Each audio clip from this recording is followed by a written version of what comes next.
be dead. Unfortunately, we were wrong. For the past 5 years, I have bought his silence for a monthly sum that would stagger your imagination. He's blackmailing you? Why, you could report this to the police. That would only result in having my wife revealed as a bigamist and destroy the lives of our children. The scandal would ruin us. No, Mr. Crabtree. This man must be eliminated by someone not even remotely connected to him. Obviously, that cannot be me. But there must be people you can hire, gangsters or someone like that. In exchange one blackmailer for another, that's hardly a solution. But you have no guarantee that I won't blackmail you. Or better than that, go to the police. Right now, I mean. Why, if I told them the proposition you gave My me... dear Mr. Crabtree, what could you possibly tell them? You don't know who I am or where I come from. As far as you're concerned, I don't even exist. But the advertisements you put in the paper... Anonymously? It's true that Box 111 could be traced to me, but I failed to see any connection. Any connection? Well, you hired me. I wrote a letter of application. Did you, Mr. Crabtree? Yes. Then you were informed by letter that the position had already been filled. A copy of my replies in my files, in case the matter should come up. But this office, the furnishings, the magazine subscriptions, you paid for them. By mail, in your name, in cash. And if you're thinking of Miss Brown as a witness, she was never my secretary. Like myself, she never really existed. But the reports. I have one here that's almost finished. There it is. To be sure, the reports. A completely useless jumble of words which for some unknown reason you persisted in sending to me, despite my letter that I had no use for this service. Visualize the scene, if you will, Mr. Crabtree. You go to the authorities. You tell them your incredible story. As proof, you have your pathetic little reports and nothing else.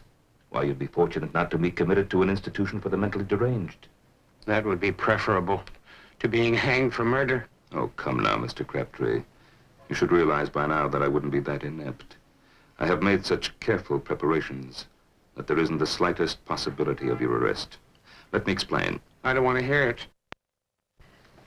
You will notice that this office, chosen after much searching, is so small, so narrow, that anyone not sitting behind the desk must necessarily stand where I am now. Directly behind me is the window overlooking the street, 20 stories below. One hard shove, and it will be over. You make it sound so easy. I assure you it will be. The gentleman in question will be in the office first thing tomorrow morning. He will request a contribution to a good cause. You will take this envelope from the drawer and hand it to him. He's a methodical man. Not once in the past 18 months has he bothered to open the envelope on receiving it. He will put it in his inside coat pocket. At that precise moment, Mr. Crabtree, you will shove him out. Then you close the window and go back to your reports. But the police are certain to come here. Of course. And they will draw the only possible conclusion. The unfortunate man leaped from the roof above you. They'll know it's suicide, because that envelope you hand him will contain not money, Mr. Crabtree, but a typed note explaining why he took his own life. You have until tomorrow morning to decide. If you carry out this assignment, I shall mail the money to your home. If you do not, you'll never see or hear of me again. Of course, your salary will automatically cease.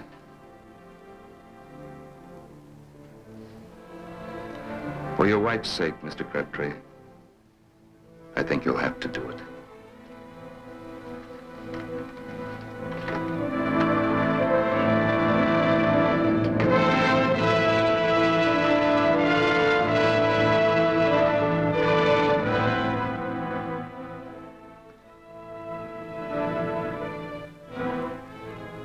Come to bed, dear. It's nearly 3 o'clock. Huh? Oh, yes, dear, in a moment. You need your rest. You won't be any good at the office tomorrow.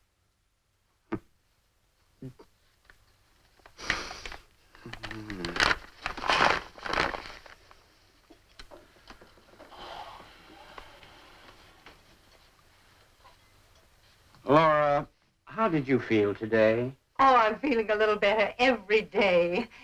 Dr. Foley's coming tomorrow. Do you think I should ask him when I ought to go to the hospital?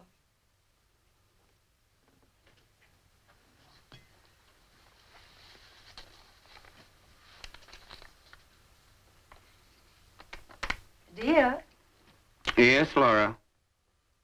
what do you think? I think you might ask him.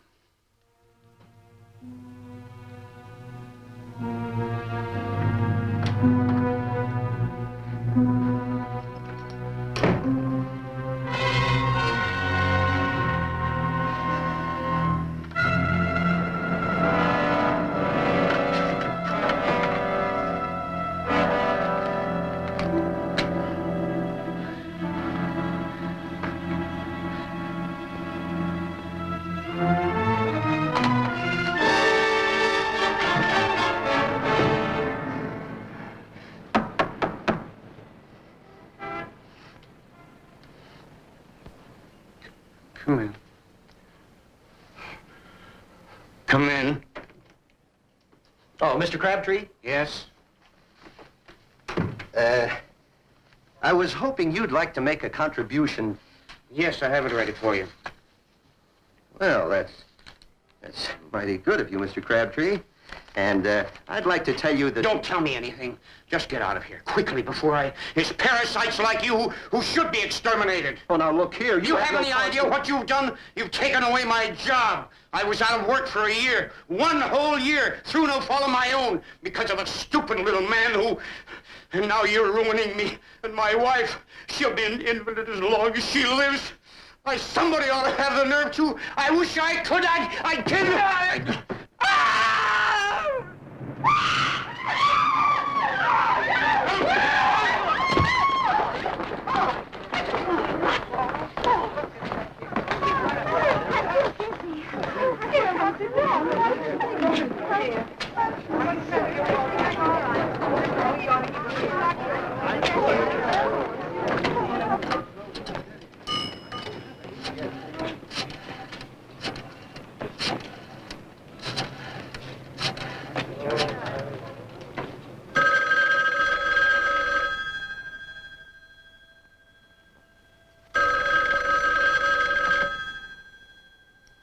Hello. But I didn't. It was, You don't understand. I'm not concerned with your rationalizations, Mr. Crabtree. You've completed the assignment. That's all that interests me. Your year's salary is in the mail. You'll never hear from me again. Congratulations, and goodbye.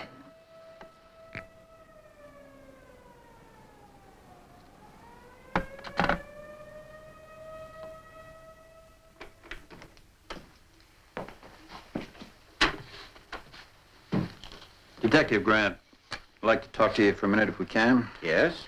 There's been an accident. A man fell from this building and was killed. Have you been in all morning? I always get here at 9 o'clock. I haven't left this office. The door was closed, I suppose. Yes, I never leave it open. And you didn't see anybody go up those stairs across the hall? No? Must have fallen right past this window. You didn't see it? I was working. I'm closing out the office. I very seldom look at the window anyway. It's closed. You probably wouldn't hear anything. Well, I guess that's all. Was it suicide? All the way. He had a suicide note in his pocket. Sorry we bothered you. Well, that's quite all right.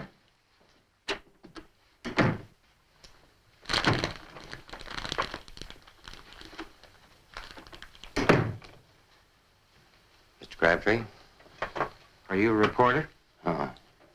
I came to pick up a contribution from a mutual friend.